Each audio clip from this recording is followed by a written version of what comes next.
তারা নির্বাচনের অনিয়ম ৩২টি আসনে অনিয়মের অভিযোগ করেছেন। সেই অভিযোগের পরিপ্রেক্ষিতে তারপরে নির্বাচনী পরবর্তী সহিংসতার প্রতিবাদে বিক্ষোভ মিছিল করেছেন আজকে রাজধানীতে। আমি সেই বিষয়ে আলোচনা যাবার আগে রাশেদ খানের কাছে একটি বিষয়ে উল্লেখ করতে চাই। আপনি যেহেতু বিএনপি থেকে নির্বাচিত করেছেন, বিএনপির বিদ্রোহী প্রার্থী ছিল ৭৮টি আসনে, এর মধ্যে ২১টি আসনে জিতেছেন জামায়াত ইসলামীর নেতৃত্বাধীন ১১ দলীয় নির্বাচনী ঐক্যের প্রার্থীরা। আর বিএনপির বিদ্রোহী প্রার্থীরা জয়ী হয়েছেন ৭টি আসনে। সব মিলিয়ে ২৮টি আসনে জয় পরাজয়ে প্রভাব রেখেছেন বিএনপির বিদ্রোহী প্রার্থীরা। বিএনপির বিদ্রোহী প্রার্থীর কারণেই কি আসলে জামায়াতের এই আসন সংখ্যা বেড়েছে? কি মনে করেন আপনি, রাশেদ খান? ধন্যবাদ, সবাইকে শুভেচ্ছা। দেখেন, গণঅভ্যুত্থানের পরে বেশ কিছু জায়গায় বিএনপি নেতৃবৃন্দ তারা উচ্ছৃঙ্খল আচরণ করেছে। তারা কারা? যারা এই যে পরবর্তীতে বিদ্রোহী প্রার্থী হয়েছে, অর্থাৎ বিএনপির সুনামটা এই সকল বিদ্রোহী প্রার্থীরা আগে থেকেই তারা কিন্তু নষ্ট করেছে।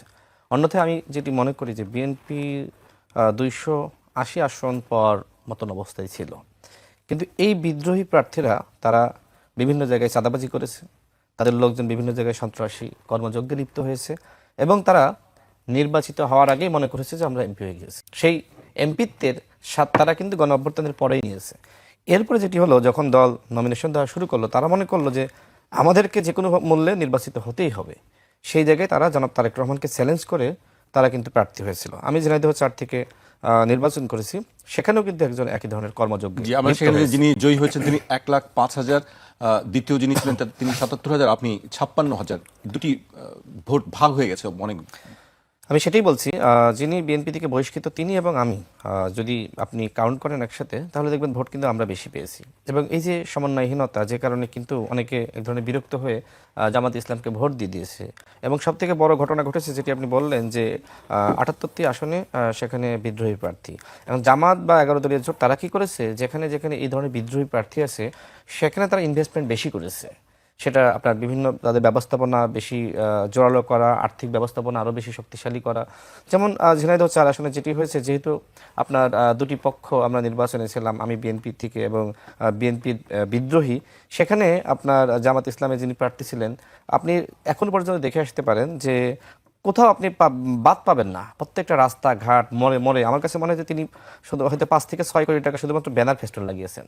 এবং ওই জান্নাতের টিকিটের কথা বলে না, তো অনেকে তো বলে, তো আমার কাছে মনে হয়েছে যে বাড়ি বাড়ি জান্নাতের টিকিটের নামে তারা অনেক বাড়িতে মহিলাদের কাছে বিশেষ করে জান্নাতের টিকিটের নামে মানে কাঁচা টাকা দিয়ে আসছে বা নোট দিয়ে আসছে।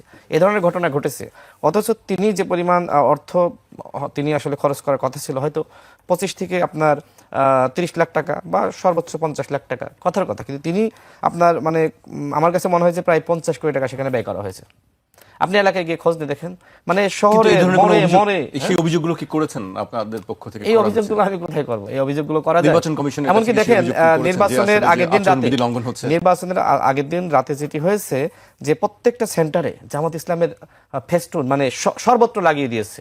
মানে এমন একটা অবস্থা হয়েছে যে এই কেন্দ্র জামাতময়, জামাত ছাড়া আর কোনো কারোর আসলে ওই ফেস্টুন বা আপনার ব্যানার লাগানোর জায়গা রাখা হয়নি। আপনারটাও ছিল না? তার আগে গিয়ে সব দখল করে ফেলিয়েছে। মানে ওই যে যে জায়গাগুলোতে আসলে বিদ্রোহী প্রার্থী ছিল সেখানে জামাত এই ধরনের মনোযোগটা বেশি দিয়েছে, অর্থ বেশি খরচ করেছে। এবং ওই যে জান্নাতের টিকিটের কথা যেটি বলা হয় না, তো জান্নাতের টিকিটের নামে আমাদের গ্রামগঞ্জের মহিলারা তো আসলে অতটা সচেতন না। তাদেরকে যদি আপনি ১,০০০ টাকা দিয়ে আসেন রাতের অন্ধকারে গিয়ে, বা আপনি ওয়েলফেয়ার মেকানিজম যেটা বলে না, ওই নামে যদি মানুষকে বলেন যে এই নাও তুমি তো কষ্টে আছো, ২,০০০ টাকা রাখো, এই ধরনের ঘটনা কিন্তু ঘটেছে। ফ্যামিলি কার্ড ঠিক মতো দিয়ে ফ্যামিলি কার্ডের ব্যাপার তো একটা দলের কমিটমেন্ট, কৃষক কার্ড ঠিকমতো দেন নাই না, সেটা সরকারি ভাবে গিয়ে যেমন উপবৃত্তি দেওয়া হয়েছে না এটাকে, আপনার যারা নারী শিক্ষার্থী বা আমরা অনেকে তো বিশ্ববিদ্যালয় থেকে আমরা বৃত্তি পেয়েছি, সেটা একটা ব্যাপার, ব্যবস্থাপনা, সেটা ঘোষণা দিয়ে। কিন্তু আপনি তো আসলে ঘোষণা না দিয়ে অবৈধভাবে আপনি তো একটা দল তো আসলে এই কাজগুলো করতে পারে না। ওয়েলফেয়ার মেকানিজম ঠিক আছে, ভালো কথা, কিন্তু ওয়েলফেয়ার মেকানিজম একদিকে, অন্যদিকে ভোটনাথের টিকিটের নামে কাঁচা টাকা বা নোট, এটা তো ভাই আসলে মানা যায় না, এটা অগ্রহণযোগ্য। এবং এই ধরনের রাজনীতি আসলে বাংলাদেশে, ওই যে জামাত সবসময় সংস্কারের কথা বলে না, যে আমরা সংস্কার চাই, কি সংস্কার চাই? ফেস্টুনে আপনি পুরো শহর আপনি ভরে ফেলিয়েছেন, অন্যদের লাগানোর জায়গায় রাখেননি। আপনি ওই যে বললাম যে ৫ থেকে ৬ কোটি টাকা শুধুমাত্র ফেস্টুন লাগিয়েছে। তো এই টাকার উৎস কি? আমি যতটুকু তথ্য পেয়েছি এই টকশোতে বলতে চাই না, আসলে তারা অবৈধভাবে কেন বিভিন্ন বলতে জায়গা চান না? থেকে যদি টাকা আপনি নিয়েছে। অথেন্টিক আপনি ইনফরমেশন পান, ওই যে বললাম তাহলে তো অবৈধভাবে অবশ্যই বলা বিভিন্ন উচিত। জায়গা থেকে টাকা নিয়েছে এবং আমাকে হারানোর জন্য বিভিন্ন জায়গা থেকে ইনভেস্টমেন্ট করেছে, সেই টাকাগুলো গ্রহণ করেছে এবং যারা ইনভেস্টমেন্ট করেছে তারাই পরবর্তীতে বিভিন্ন জায়গায় বলেছে, তারা বলেছে যে রাশেদকে হারাইতে হবে এই জন্য আমি ইনভেস্টমেন্ট করেছি। আমার যারা শত্রুপক্ষ আছে তারা সেই কাজগুলো করেছে এবং তাদের কাছ থেকে জামাত ইসলামের প্রার্থী টাকা নিয়েছে। তো এইটা শুধুমাত্র আমার আসনের কথা বলছি না, এমনকি বিদ্রোহী প্রার্থীকেও টাকা দেওয়া হয়েছে। দেখেন মানে যার কাছ থেকে টাকা নিয়েছে একজন ব্যক্তি, একজন ব্যবসায়ী, তিনি ওই বিএনপির বিদ্রোহী প্রার্থীকে টাকা দিয়েছেন, অন্যদিকে জামাত ইসলামের প্রার্থীকে টাকা দিয়েছেন। মানে যেই জিতুক না কেন তার কোনো সমস্যা নাই, কথা হলো রাশেদকে হারাইতে হবে।